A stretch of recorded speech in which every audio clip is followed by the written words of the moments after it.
Hi everyone, good morning, welcome all. आज हम देखेंगे बीमारियों के बारे में। बीमारियों का वास्तु दोष के साथ क्या कनेक्शन है। पहले भी वीडियो बनाए हुए हमने बीमारियों के ऊपर। आज थोड़ा सा उसी टॉपिक को थोड़ा और डिस्कशन कर लेते हैं। इस वीडियो में आपको पूरा डिटेल मिल रहा है। उसके बाद आप आपके घर को देखें एंड यू कैन डिसाइड। पूरा वीडियो देखें।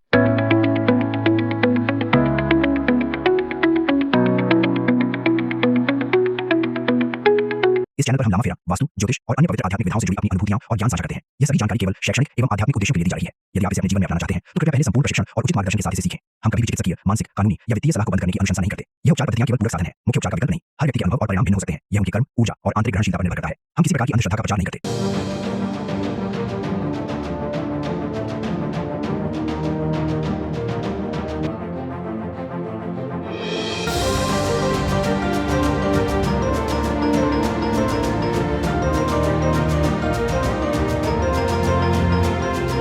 Welcome back everyone. बीमारियां बहुत सारी हो रही है आजकल। तो कितने ऐसे नाम हैं जो पहले हमने कभी सुने भी नहीं थे, बट हो रही है।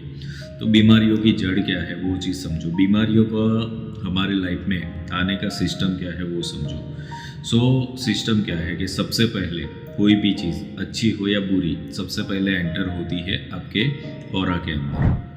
ऑरा के अंदर एंटर होने के बाद आपके पर्टिकुलर जो भी चक्रा वीक हो गए उस चक्रा के अंदर एंटर करेगा। जब चक्रा इम्बैलेंस होता है तो आपके 3 गुण, सतोगुण, रजोगुण, तमोगुण इम्बैलेंस होते हैं। ये गुण जब इम्बैलेंस होते हैं तो 5 तत्व इम्बैलेंस होते हैं। और ये जो एलिमेंट इम्बैलेंस होते हैं वही ऑर्गन के ऊपर जाते हैं और ऑर्गन को फेल करते हैं। Organ failure is the last stage. But इसकी शुरुआत कहाँ पे हो जाती है? वो आपके इलेक्ट्रोमैग्नेटिक फील्ड से हो जाती है। तो यहाँ पर वास्तु का भी रोल प्ले ऐसा ही देखना पड़ेगा हमको, कि वास्तु का भी डायग्नोस करना पड़ेगा। अगर आप कोई बीमारी के लिए जाते हो किसी भी डॉक्टर्स के पास, तो इनिशियली तो आपको सिंपल सी मेडिसिन दे देते हैं कि लाइक हेडेक हो रहा है या कुछ भी चीज़। पर जब आपको नहीं ही जा रहा है वो चीज़, तो फिर आपसे करवा दे रिपोर्ट्स। और रिपोर्ट्स आगे चल करके सिटी स्कैन, MRI, सब कुछ चीज़ें करवाया जाता है। तो रीज़न ये होता है कि भाई डायग्नोस होना चाहिए। जब कोई बीमारी जा नहीं रही है दूर दूर तक, तो फिर उसको डायग्नोस करना पड़ेगा। तो वास्तु के अंदर भी वही है। वास्तु के अंदर जब आपने बहुत सारी ट्रीटमेंट्स कर ली, पर्दे बदल दिए, कलर बदल दिए, वॉलपेपर बदले, पट्टियाँ लगा दी, सब कुछ चीज़ें कर लिया, बट सॉल्यूशन नहीं मिल रहा है, तो फिर अभी आपको ज़रूरत है डायग्नोस की। तो बीमारियों के लिए क्या चीज़ें देखी जाएगी?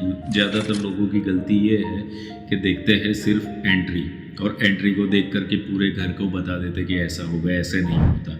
एंट्री बैड हो सकती है, गुड भी हो सकती है, बट इंटरनल क्या है, फिर बाकी की सब चीज़ें कहाँ पे आई हुई है, फंक्शनिंग क्या है, स्ट्रक्चरली क्या है, आपने उसका इंटीरियर कैसा बनाया हुआ है, और आप जो रह रहे हो आपकी एनर्जीज कैसी है, ये सारा का सारा फिक्स, मिक्स और मूवेबल, तीनों चीज़ों को देखना पड़ेगा। उसके बाद ही you can come to one judgement कि एग्जैक्टली वास्तु दोष है तो क्या है, उसका क्या सॉल्यूशन। तो वास्तु के जोन के हिसाब से देखें तो बीमारियों के लिए सबसे ज़्यादा जो देखा गया है, नॉर्थ ईस्ट जोन जो है, नॉर्थ और ईस्ट का जितना भी पोर्शन है, वो अगर डैमेज होता है, डिस्टर्बेंस होता है, तो उस जोन की वजह से बीमारियां आने के चांसेस रहते हैं। वो जोन के अंदर सबको पता है, कोना कटा होना या तो गंदा होना, या तो फिर वहाँ पर कोई ऐसी चीज़ें आ गई लाइक एंटी हो गई है, तो वो सब चीज़ें होने से नॉर्थ ईस्ट इम्बैलेंस होता है। तो मैं ये नहीं बोलूँगा कि नॉर्थ ईस्ट ही अकेला कारणभूत है। बीमारियों के ऊपर एक जो वीडियो बनाया हुआ है मैंने, उसमें एक्सप्लेन भी किया हुआ है कि कौन सी बीमारी आ सकती है, किस जगह पर क्या वास्तु दोष हो, तो उसको आपको फॉलो करना पड़ेगा।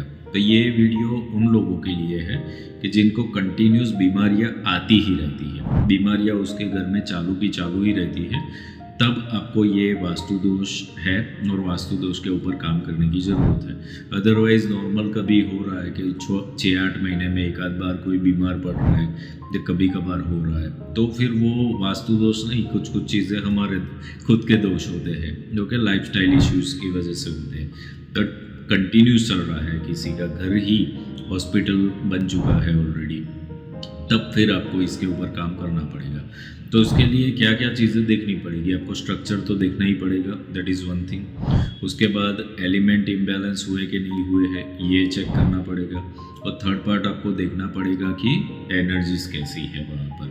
सो हेल्थ के रिलेटेड जो फिजिकल लेवल पर ग्लोबल एनर्जीज देखी जाती है, जिसकी फ्रीक्वेंसी 17.6 पे नापी जाती है। अगर ये ब्लॉक आती है किसी घर के अंदर और सभी रूम के अंदर ब्लॉक मिले, तो फिर हम बोलते हैं कि यहाँ पर हेल्थ इश्यूज है। कभी कभी ये भी होगा कि जब हम डायग्नोस करते हैं तो डायग्नोस करते वक्त कुछ वो सिम्टम्स नहीं दिखते क्लाइंट को, क्योंकि ये डायग्नोस क्या होता है, मैंने जैसे बताया सिस्टम कि सबसे पहले इलेक्ट्रोमैग्नेटिक फील्ड के अंदर चालू हुआ है। तो यहाँ पर ऑर्गन तक आने में it may take time 4 months to 6 months, okay. तो वो बाद में पता चलता है। तो इसीलिए when you are taking diagnose, remember कि ये चीज़ फ्यूचर में घटना घटित हो सकती है।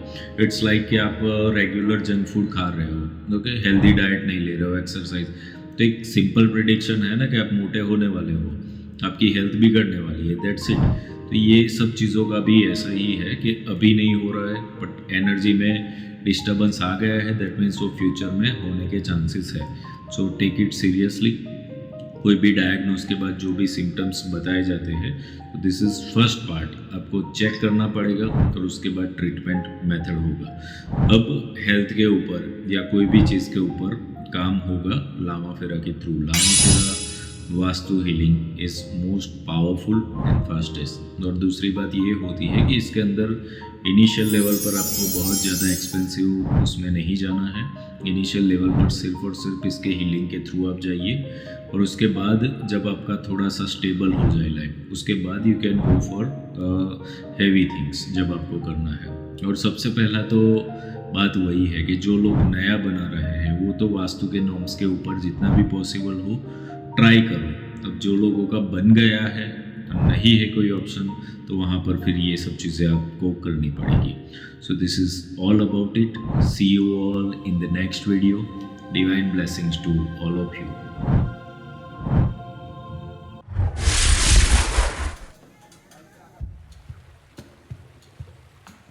क्या आप अपने जीवन में शांति, समृद्धि और रिश्तों में मिठास चाहते हैं? क्या आप तनाव, कर्ज या किसी नकारात्मक ऊर्जा से परेशान हैं? लामा फेरा एक प्राचीन तिब्बती हीलिंग तकनीक जो आपके जीवन में गहराई से बदलाव ला सकती है। यह खास सन मून सोल के संस्थापक और लामा फेरा ग्रैंड मास्टर श्री विपुल जोशी द्वारा संचालित किया जाएगा। इससे आप कर सकते हैं घर की वास्तु ऊर्जा को ठीक, जिससे शांति और समृद्धि आए, गहरे कनेक्शन और रिश्तों की समस्याओं को ठीक, अपने जीवन से काले जादू और नकारात्मक ऊर्जा का सफाया, कर्मिक मुद्दों का समाधान जिससे मानसिक शांति मिले, और अपना स्वास्थ्य, ख्याति और आर्थिक स्थिति मजबूत करें। लामा फेरा आपके लिए सिर्फ एक हीलिंग पद्धति नहीं है, यह आपको एक नया स्किल सिखाकर दूसरों की मदद करने और आर्थिक रूप से आत्मनिर्भर बनने का मौका भी देता है। सीखें, प्रैक्टिस करें और दूसरों को ठीक करने के साथ खुद की भी तरक्की करें। सोच रहे हैं कि क्या ये आपके लिए सही है? क्या पता यही वो मौका हो जो आपकी जिंदगी बदल दे। आप इसे गंवाना चाहेंगे? और अब खास आपके लिए फ्री चक्र वर्कशॉप का मौका। इस वर्कशॉप में आपको पूरी डिटेल मिलेगी जिससे आप अपनी ऊर्जा संतुलित कर सकें। अधिक जानकारी के लिए कमेंट बॉक्स में यस लिखें। यह वर्कशॉप लामा फेरा ग्रैंड मास्टर श्री विपुल जोशी द्वारा संचालित की जाएगी। अपने घर, रिश्ते और जीवन को बदलने का पहला कदम उठाएं। शांति, समृद्धि और सफलता आपका इंतजार कर रहे हैं।